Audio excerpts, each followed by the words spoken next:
Good evening, good evening. My name's Rodney Glover. I am the candidate for governor of Florida. I want to read you guys something that's being proposed. It's the Senate Bill 156 bill. It's titled the Officer Jason Rayner Act. And of course, we know that that officer lost his life due to a citizen killing him. So it's a proposed law that significantly expands criminal penalties for offenses against law enforcement officers and restricts the ability to resist arrest, even when that arrest is unlawful. It's Senator Thomas Leak. He's a District 7 senator. Citizens, let me be clear so that you understand that yes, when you take these jobs, you do put yourself in harm's way. But what happened here is this senator is saying that, hey, because you're put in harm's way, you should be able to harm citizens with no penalties. Let me be clear. What this bill does is it expands the prohibition on resisting arrest. It changes an arrest to any arrest or detention and adds or to resist law reinforcement officers who engage in the performance of his or her official duties as described, right? And then listen to this, it gives them a good faith standard. It introduces a new definition. As used in this section, the term acting in good faith means to make sincere and reasonable efforts to comply with legal requirements, even if the arrest, detention, or the act is later found to have been unlawful. My question immediately was, how are you making a sincere and reasonable effort to do something that you know was wrong in the first place? But that's there.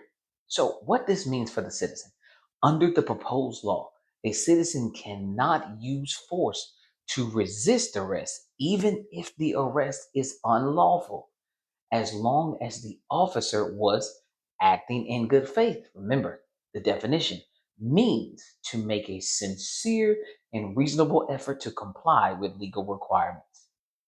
The standard is defined so broadly that it applies even if the arrest, detention, or other act is later found to have been unlawful. Let me make sure I'm clear on this. Explain this to you.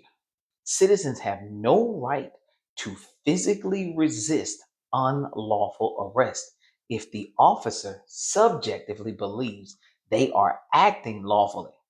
Officers can make unlawful arrests with legal protections as long as they made a sincere and reasonable effort to comply with legal requirements. Citizens who resist unlawful arrest could face felony charges for resisting with violence, even if the arrest is later determined to be unlawful. So, just give you an example because I'm trying to hammer this home. An officer stops a citizen without probable cause and attempts to arrest him. The citizen knows the arrest is unlawful and attempts to pull away. Under the proposed law, the citizen could be charged with resisting arrest with violence, which is a felony, even though the arrest itself was unlawful, as long as the officer was acting in good faith. Let's go back to the good faith definition. As used in this section, the term acting in good faith means to make a sincere and reasonable effort to comply with legal requirements, even if the arrest, the detention, or other act is later found to have been unlawful. Ladies and gentlemen, Thomas Leak proposed the bill to say that you can be harmed by the police. And as long as they say, I sincerely thought you did something wrong, or I was sincere in doing my job, whatever that means, you no longer have the right to say that you were unlawfully detained and hurt if Senate Bill 156 passes. You understand? That's what that means. It means if Senate Bill 156 passes, when we start seeing these things of police hurting citizens and you being able to sue or something of that nature, Senate 156 bill, if it passes, because whoever voted for this guy, Jesus, if this passes, you now, you now, you have no rights. If that officer beats you, he could be acting in good faith. Well, he beat me for no reason. Under this bill right here, there is no such thing as no reason. He could say he was acting in good faith. That's it. Hey, I was acting in good faith. But it was unlawful. Don't matter. I was acting in good faith.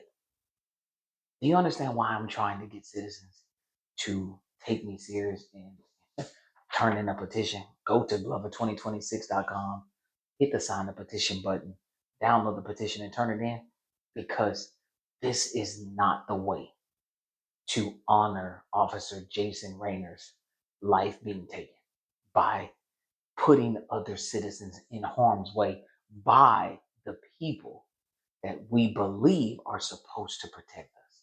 When you give this level of, of freedom to hurt citizens, you're gonna see citizens get hurt. And not only are you gonna be hurt physically, you're gonna have to do felon time. So even if you know, if this passes, even if you know that the way you're being handled is wrong, the you know, if it's overly aggressive, you just have to take it, because if you do anything under this law, you're gonna make yourself a felon. I am gonna just take a breather this evening, because even though I don't bring up a lot of the bills that are being proposed right now, because I've been trying to tell you that citizens, we need to get control over them. It's sick bills like this that make me tired at nighttime. But I continue to try to give you guys the data. Um, I don't need to post this on my research page, but I may do it just to, give an example of what I think is an egregious bill. But this is pretty egregious. But keep an eye out for what we're going to do with Senate Bill 156. I would say, like everyone else does, call your senator, call your representative. But I know that they're not accountable to you. So what I'm going to tell you to do is put me in office so we can get some accountability. And if bills like this do pass, I'm going to put the tools in place to roll it back. You guys have whatever evening you're going to have. Good evening.